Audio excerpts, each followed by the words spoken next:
2025 की एक कमाल की न्यू इसेकाई एनीमे में तुम सभी लोग का स्वागत है। ये फिर वीडियो शुरू कर लेते हैं, बाकी बातें वीडियो के एंड में कर लेंगे। एपिसोड की शुरुआत में आता है हमें ब्लैक थॉर्न सिक्योरिटी कंपनी का सीन दिखाया जाता है। उससे पहले यार ऑब्वियसली बात है यार वही सेम इंट्रो रहता है, आपको पता होगा यार 22 पाथवेज है, उनको पीने के लिए पोशंस पीने पड़ते हैं। शुरुआत होती है सीक्वेंस 9 से, जैसे जैसे आगे बढ़ते हैं नंबर कम होता है, पावर बढ़ती है, वही सारी चीजें, ठीक है ना।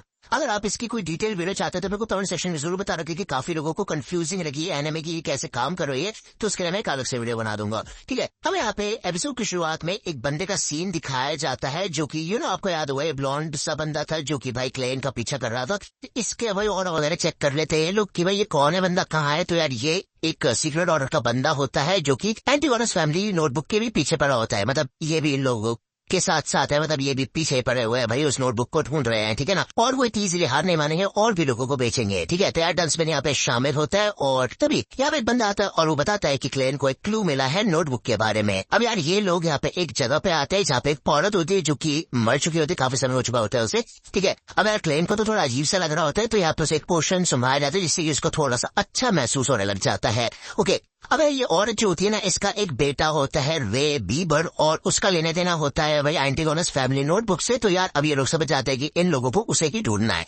उसकी फोटो यहाँ पे होती है, उसकी फोटो यहाँ पे इसके कोट पे रखी जाती है। तो लास्ट एपिसोड देख के आपको ये तो समझ आ ही चुका होगा कि क्लैन मोरेटी इजीली किसी भी इंसान को ढूंढ सकता है उसकी बिलोंगिंग से। तो यार वो अपने स्टाफ यहाँ पे रखता है उसके कोट के ऊपर और उसकी फोटो के ऊपर, ठीक है। जिसके बाद यार थोड़ी देर बाद ये स्टाफ आउट ऑफ कंट्रोल हो जाता है और भाई यहाँ पे क्लैन मोरेटी के ऊपर ही लगने वाला होता है, लेकिन इसको पकड़ लेता है ये डन स्मिथ, ओके। और कहता है कि ऐसा लगता है कि यहाँ पे काफी खतरनाक मैजिक हो रखा है जिस वजह से डिवाइनेशन ठीक से हो नहीं पा रहा। तो चिंता मत करो, हमारे पास एक और रास्ता है, होली कैथेड्रल। तो इसके बाद ये लोग यहाँ से निकल जाते हैं और हमें चाइनीज गेट का सीन दिखाया जाता है। इधर डन स्मिथ होता है भाई क्लैन मोरेटी के साथ। अगर डन एक सिट्रिन पेंडुलम देता है क्लैन को, इससे कि वो उसकी डिवाइनेशन काफी ज्यादा पावरफुल हो जाएगी और जो आज का मिशन है उसमें उसको काफी ज्यादा मदद मिलेगी इससे, ठीक है ना। वो बताता है कि कैथेड्रल ने हमें ग्रेड 2 के सील्ड आर्टिफैक्ट का इस्तेमाल करने के लिए इजाजत दे दी है, जिससे कि हम बीबर के एग्जिस्टेंस को, उसके जो वेयर अबाउट्स है उसका पता लगा सकते हैं, मतलब वो कहाँ पे है, ठीक है।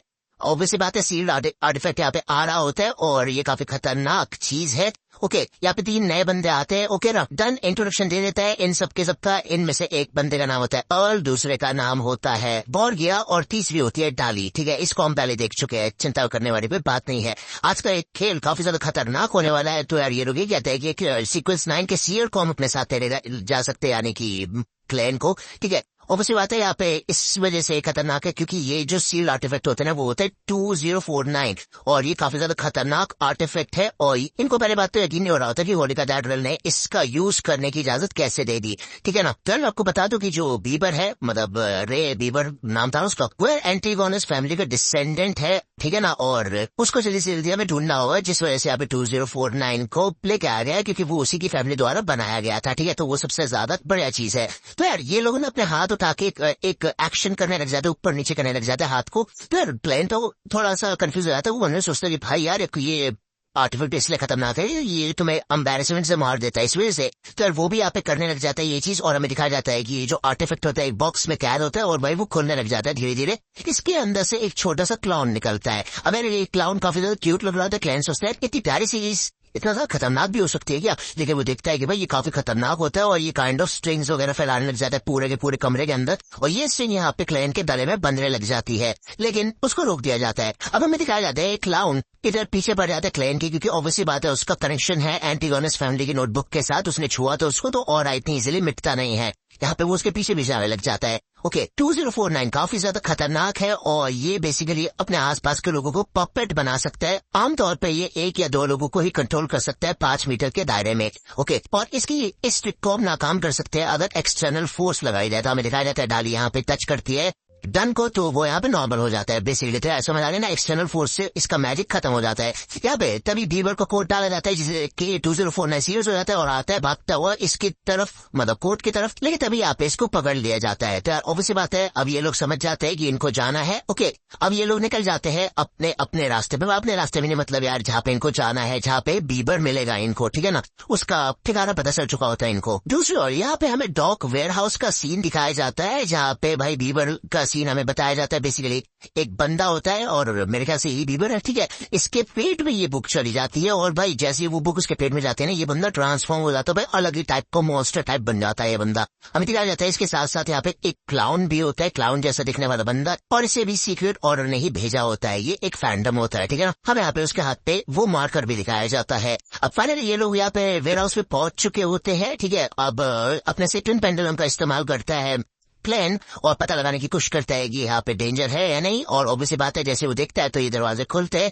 इस और वो देखिए यहाँ पे घोड़े तो भाई भाग जाते हैं और चारों तरफ यहाँ पे ये रेड रेड सा ऑरा फैल जाता है, और ये मॉन्स्टर, ये बोलूंगा इसको और क्या ही बोलू है, ये मॉन्स्टर यहाँ पे बाहर निकलते हैं। अब ये सबके सब लोग तैयार हो जाते हैं और आगे बढ़ते हैं और प्लेन को ये कहते हैं कि तुम अपना ख्याल रखना, अपनी जान बचाना, ठीक है। अब ये तो काफी खतरनाक होते हैं, उसके ऊपर ये ओपन फायर कर देते हैं और भाई काफी खतरनाक तरीके से अपनी सारी एबिलिटीज का इस्तेमाल करते हैं। डाली हो गए, रसबेट हो गए, सारे के सारे बंदे ऑयल वगैरह अपनी एबिलिटीज का इस्तेमाल करके इसकी वाट लगाने की कोशिश करते हैं, लेकिन एक भी चैंट, एक भी स्पेल इसके ऊपर काम नहीं करता है, काफी ज्यादा खतरनाक होता है भाई। तो obviously बात है, डाली को बोला जाता है कि उसकी वीकनेस को फाइंड करने के लिए तो डाली ये कहते हैं कि तुम्हें इसको थोड़ी देर के लिए स्टेबल रखना पड़ेगा। यहाँ पे वो कॉन्सेंट्रेट करना शुरू करके अपना डेथ स्टेयर का इस्तेमाल करती है, और भाई डंस में ये समझ जाता है कि ये कोई आम इंसान नहीं है, पक्का कोई स्पिरिट है, इस वजह से इतना ज्यादा ताकतवर हो चुका है। और भाई ये जो नोटबुक है उसने उसकी एबिलिटी और बढ़ा दी है, ठीक है ना, और ज्यादा खतरनाक हो गया वो। ये सब कोशिश करते हैं स्टेबल रखने के लिए इस मॉन्स्टर को। भाई मॉन्स्टर ही बोलूं या क्या बोलो भाई बता देना।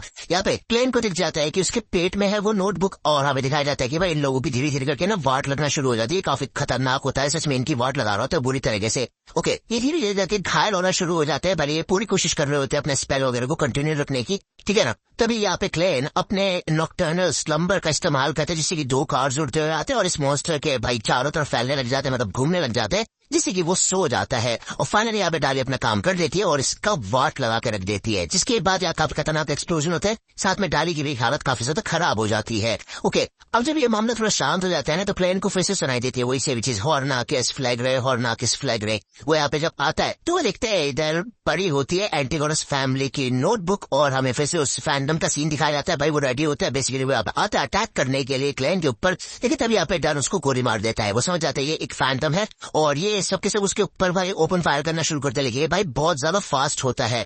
ओके, अब यार ये सारे के सारे अटैक से बच रहा होता है, ठीक है ना, इसको बिल्कुल भी चोट नहीं पहुंची होती, एक भी गोली नहीं लग रही होती है इसको, ठीक है। तो यहाँ पे टेस्पिट बोल देता है कि हमें उसको बचाना है 2049 को। ओके, हमें दिखाया जाता है कि ये बंदा काफी ज्यादा स्मार्ट और फुर्तीला होता है, तो क्लेन ये देखते समझ जाता है कि ऐसा लगता है कि ये पहले से अपना पाथ डिसाइड कर रहता है और बच जाता है इजीली। तो अगर हम पहले से एक अच्छी जगह पे शूट कर देंगे तो उसको जरूर लगेगी। यहाँ पे शूट करता है क्लेन और भाई गोली लग जाती है उसके पेट में, ठीक है। फैंटम भाई शौक हो जाता है, ऐसा कैसे हो सकता है। और यहाँ पे हमें दिखाया जाता है कि उसकी एक कमाल की एबिलिटी है कि वो अपना डैमेज ट्रांसफर कर सकता है, वो अपने पेट से इस घाव को हाथ पे ले आता है। भाई काफी कमाल की एबिलिटी, ठीक है ना। और ऑब्वियसली बात है यहाँ पे दूसरी गोली जब चलाता है क्लेन तो वो नहीं लगती, जिससे कि ये सबके सब समझ जाते हैं कि वो सिर्फ और सिर्फ एक तुक्का था। ओके, तो फैंटम यहाँ पे लड़ रहा होते हैं, सबके सब लड़ रहे होते बेसिकली, और इस लगन की वजह से इधर ये सूटकेस खुल जाता है, जिस वजह से यहाँ पे 2049 बाहर निकल जाता है। और भाई ऑब्वियसली बात आपको पता है, आपने 5 मीटर की रेंज के अंदर 1 से 2 लोगों को वो पपेट की तरह कंट्रोल कर सकता है। लेकिन हमें दिखाया जाता है 1-2 लोग नहीं, बल्कि यहाँ पे 5 के 5 जितने भी यहाँ पे ये बियॉन्डर्स मौजूद है, सबको वो कंट्रोल करने लग जाता है, जो कि काफी खतरनाक एबिलिटी है। और भाई ये सबके सब लोग बिल्कुल भी नहीं हिल पाते। क्लैन थोड़ा थोड़ा हिलने की कोशिश करता है। अब ऑब्वियसली बात है वो डिवाइन वर्ल्ड में जा सकता है, तो यार यहाँ पे आ जाता है और वो सोचता है कि भाई क्या करना चाहिए क्या नहीं। वो समझ जाता है कि फैंटम का असली काम यही था, उसका ये प्लान था कि वो हमें कंट्रोल करवाना चाहता था 2049 से। ओके, अब वो ये सोचता है कि अगर वो वापस आएगा तो यार उसकी ऐसी तैसी हो जाएगी, लेकिन अगर वो यहाँ रहेगा तो बाकी लोगों की जान मुसीबत में आ जाएगी। तो यहाँ पे डिवाइनेशन करते हैं, वो एक पेपर लेके आता है और उसके ऊपर सिट्रिन पेंडुलम से बोलता है कि असली दुनिया में जाना बिल्कुल सेफ है। ओके, अब वो यहाँ पे फाइनली दोबारा असली दुनिया में आ जाता है, फिर से जाग जाता है, जबकि बाकी सारे मेंबर्स बिल्कुल जमे हुए होते हैं। उसके सामने फैंटम आता है और वो कहता है कि वैसे जब मैं पहली बार तुमसे मिला था तो मैं तुम्हें थोड़ा थोड़ा पसंद करने लगा था, तो चलो फिर ठीक है, क्यों ना मैं तुम्हारे साथ एक सौदा करूँ। यहाँ पे वो उसे बताता है कि मैं तुम्हें एक राज बता सकता हूँ जिससे कि तुम सीक्वेस्ट 8 के सीयर बन सकते हो, ठीक है। मैं भी एक सीयर रह चुका हूँ, ठीक है, तो क्या तुम जानना चाहते हो उसका राज। अब वो यहाँ पे राज उसका बता देता है कि यार सीक्वेस्ट 8 पे पहुंचने के लिए उसको किस चीज की जरूरत है, ठीक है। वो इस चीज को बता देता है और दिखाया जाता है इनमें से ये जो बंदा होता है ना, क्या नाम था इसका, एल से कुछ नाम था शायद, लॉरेंस टाइप का। ओके, उसकी शैडो में कुछ अजीब सी चीज थी, पिछले एपिसोड में भी देखा, तो वो यहाँ पे एक्टिव होता है भाई अभी भी, ठीक है ना। बाकी सब जम चुके होते हैं, उसकी भी कमाल की एबिलिटी है। और भाई क्लेन ऑब्वियसली बात है यहाँ पे समझ चुका होता है कि क्या राज है सीक्वेंस 8 पे जाने का। जैसे यहाँ पे भाई फैंटम उसके ऊपर अटैक करने वाला होता है तो वो उसके स्टाफ को पकड़ लेता है, जिसे देख के फैंटम थोड़ा डर जाते हैं। और भाई ऑब्वियसली बात है वो सोचता है कि वो हिल कैसे सकता है। अब यहाँ पे फैंटम वो इंसान बन चुका होता है जो कि परफेक्ट कंट्रोल में आ चुका होता है, ठीक है, क्योंकि वो काफी ज्यादा नजदीक होता है इस सूटकेस के। तो भाई अब उसकी बात लग चुकी है, फाइनली यहाँ पे जीत चुका है क्लेन। वो यहाँ पे गोली मारता है उसके गले में, ठीक है, और दूसरी गोली मारता है उसके सर पे, इससे पहले कि वो अपने डैमेज ट्रांसफर कर पाए, जो कि काफी कमाल की एबिलिटी है। वो उसका मार्कर देख लेता है हाथ पे कि वो भी सीक्रेट ऑर्डर से बिलोंग करता है। हमें दिखाया जाता है ये पीछे फिर से उठ के खड़ा हो जाता है और हॉर्नर किस प्लग वगैरह बोलना शुरू कर देता है, हॉर्नर दिस, और उसके बाद वो फिर से नीचे गिर जाता है। फाइनली ये खेल यहाँ पे ओवर हो जाता है, सबके सब यहाँ पे बिल्कुल ठीक होते हैं, सेफ होते हैं। ओके, इस नोटबुक को यहाँ पे हिफाजत से रख दिया जाता है, इवन साथ के साथ 2049 को भी बंद कर दिया जाता है चाइनीज गेट के पीछे। ओके, डांस स्मिथ ये बताता है कि मुझे पता है कि तुम जानना चाहते हो उस नोटबुक के बारे में, लेकिन अभी के लिए कैडेटरल के पास रहेगी वो नोटबुक, ठीक है ना। लेकिन चलो, आज तुमने काफी अच्छा काम किया इस बारे में, मैं होली कैडेटरल को जरूर बताऊंगा और तुम जल्द ही ऑफिशियल हो जाओगे। जिसके बाद वो ऐसे जाने लगता है। अब ये दोनों साथ जाते हैं, ऑब्वियसली बात है यार, साथ चलते रहते तो साइड में एक बॉडी होती है जो कि होती है फैंटम की, उसे देख के थोड़ा सा परेशान हो जाता है क्लेन। लेकिन तस्वीर उसे ये कहता है चिंता मत करो, अगर आज तुम उसे नहीं मारते तो और कई लोगों की जान जाती, तो तुमने अच्छा काम किया, उसके बारे में ज्यादा मत सोचो। तो क्लेन बता देता है कि यार उसको सीक्वेंस 8 पे जाने का एक तरीका मिल चुका है, जो कि है क्लाउन।